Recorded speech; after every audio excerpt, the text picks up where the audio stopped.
our mission statement is to annihilate the user adoption gap between technology and the user. So we really want to make sure that if you get a piece of technology, you really understand how to use it so that you're getting good user adoption out of it. I've seen so many companies, and I've been in so many companies where they have a Ferrari, for a piece of tool, but they don't know that you got to put gas in it, or they don't know that you gotta, they don't know red light means stop and green light means go. They don't understand the rules of engagement. They don't understand how to use the solution. So they spend all this money on the tool, and now their employees are frustrated because they're like, this doesn't work. And it's like, it's not that it doesn't work. You just don't understand the discipline.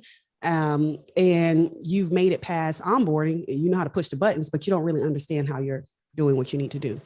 And so Solid Rock started off primarily as a training and development company, consulting company for the workforce management discipline and workforce management solutions like Verint, Aspect, NICE, those type of solutions, right? Wow. So technology companies will leverage our services to say, hey, you guys are Verint Schmees, or you are, Aspect Schmees. Can you come train our customers, right? Because we sell technology. You sell understanding, right, of the actual solution. And so we had that relationship with Five9, or we have that relationship with Five9. And so that's how we were introduced actually into the channel. They're like, hey, you guys really understand contact center space. Have you ever thought about, being, do you understand what the channel is, and so forth and so on? I was like, what you talking about, Willis? And so the rest is history. We got educated on the channel, and it just made natural sense for us to say, hey, yeah, we're already talking to customers about contact center and user experience, employee experience, customer experience. We might as well make sure that we're talking about technology and as well. So that's our introduction into the channel space.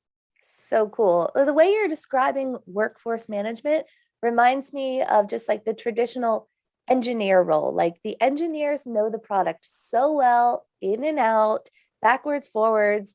And surprise, like customers like talking to the engineer, so I've been a sales rep a long time. Like when I bring the engineer along, they're just like, anything the engineer says, they trust, right? It's Bible, yeah, exactly. So it makes perfect sense that, you also can be on the sales side, because the engineers or the workforce management people that know the product in and out should be the best at like telling you how it'll work and making sure it's the right solution for people. So because we're talking use cases, right? Like we're talking like, okay, well, if you're trying to do this, why are you trying to do this? Like, I can't tell you how many times I've talked to customers. They're like, oh yeah, we need to do this. And I'm like, but why? Like, what are you trying to drive? And they're like, well, because X, Y, and Z is doing it. It's like, yeah, but they're a retail company. You're pharmaceutical, like there's no need for you to do, like, so let's talk through that thing, and develop use cases and all of those different things. So it's more than just saying, oh, let's go buy this shiny tool